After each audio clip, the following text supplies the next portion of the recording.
Hey guys, we are very excited to release our new brunch menu.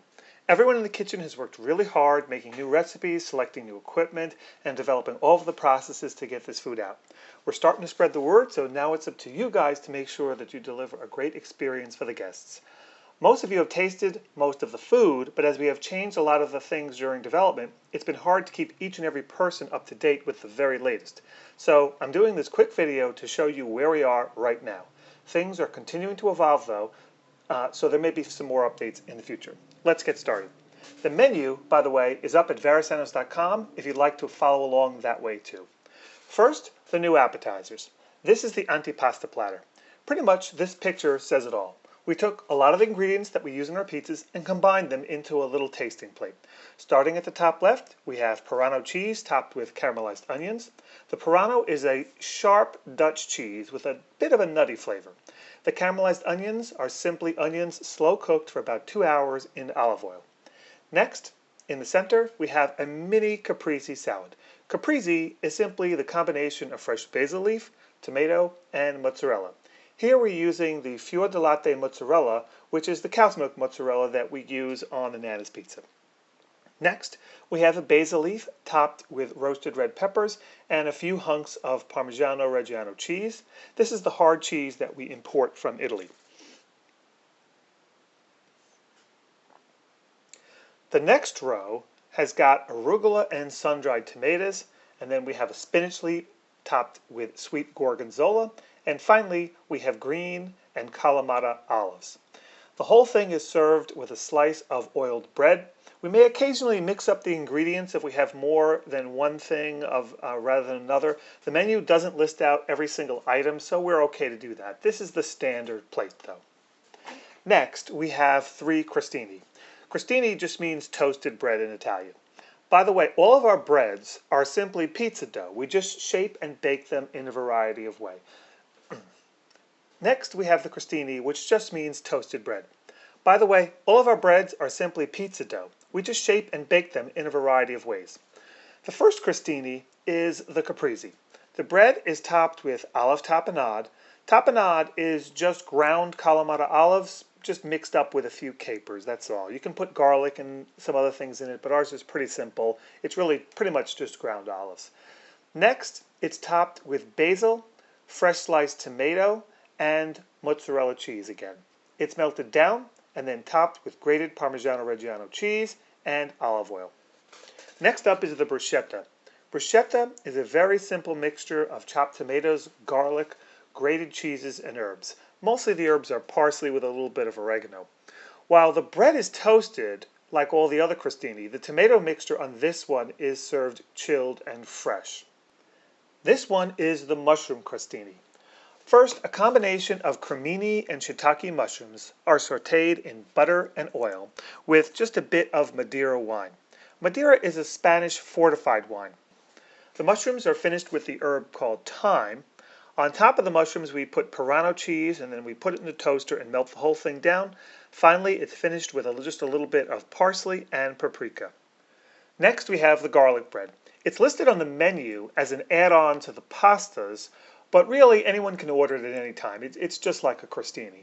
It's simply our homemade bread, toasted and topped with butter, garlic, oregano, parsley, and just a little bit of paprika. It's really just a great little flavorful garlic bread.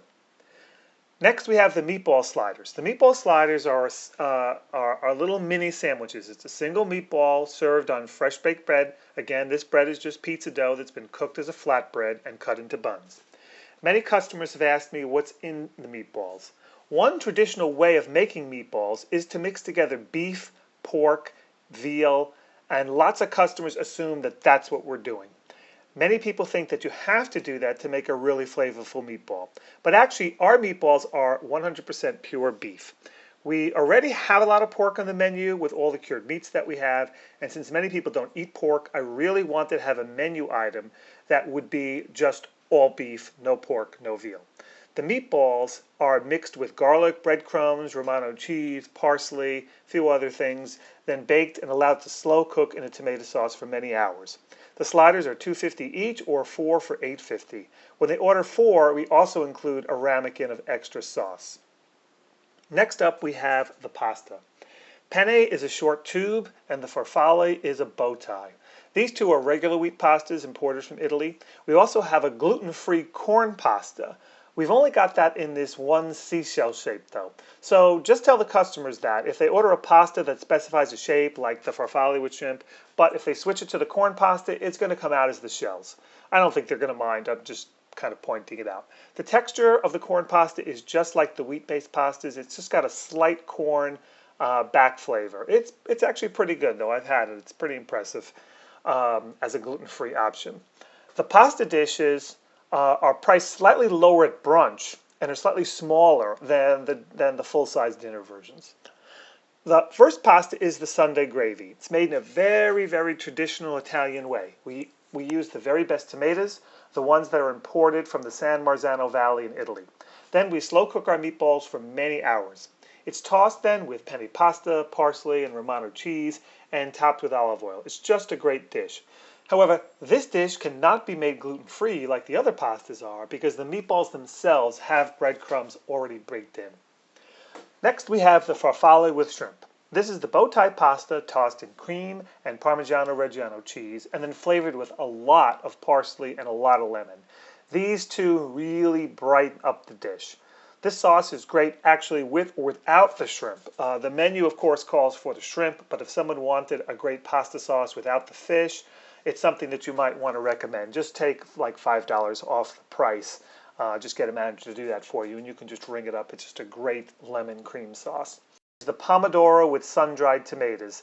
It's very bright, very fresh tasting and flavorful tomato sauce, a little bit of garlic, but it's really the sun-dried tomatoes and the wine that just bring the flavor and brighten the flavor up on this dish. Unlike the Sunday gravy, the sauce is cooked for a very short time so that it maintains that bright tomato flavor. It's sweet because of all the white wine that's added to it, and a little bit of the parsley and basil as well. This dish was created specifically for customers who didn't want any meat or any fish, but just wanted a simple, flavorful vegetarian option. Having said that, you can add either chicken or shrimp to this dish for a few dollars. In Micros, these additions are under the Other Mods button. The Papa's Penne is a very simple but flavorful dish. The sauce is created by simply heating the pasta with water and Parano cheese until it blends and melts. At that point, it's really just kind of like a mac and cheese, but the Italian version with the kicked up, more expensive pasta and cheese. This is tossed with the same sausage that we put on the pizza, which is the sausage with a little bit of fennel in it. We take it off the heat and we toss it in fresh arugula and let the heat of the pasta cook the greens just slightly. Like all of our pastas, it's finished with a little Parmigiano Reggiano, salt and pepper, and just a touch of olive oil. Now, I don't have a photo here, but in Micros, there's also a kids pasta button. That's just pasta with a little butter, a little bit of salt, and Romano cheese. I think we have it in there for like $5 or $6. We've gotten a lot of special requests for this, so at the last minute we just sort of tossed this into the computer.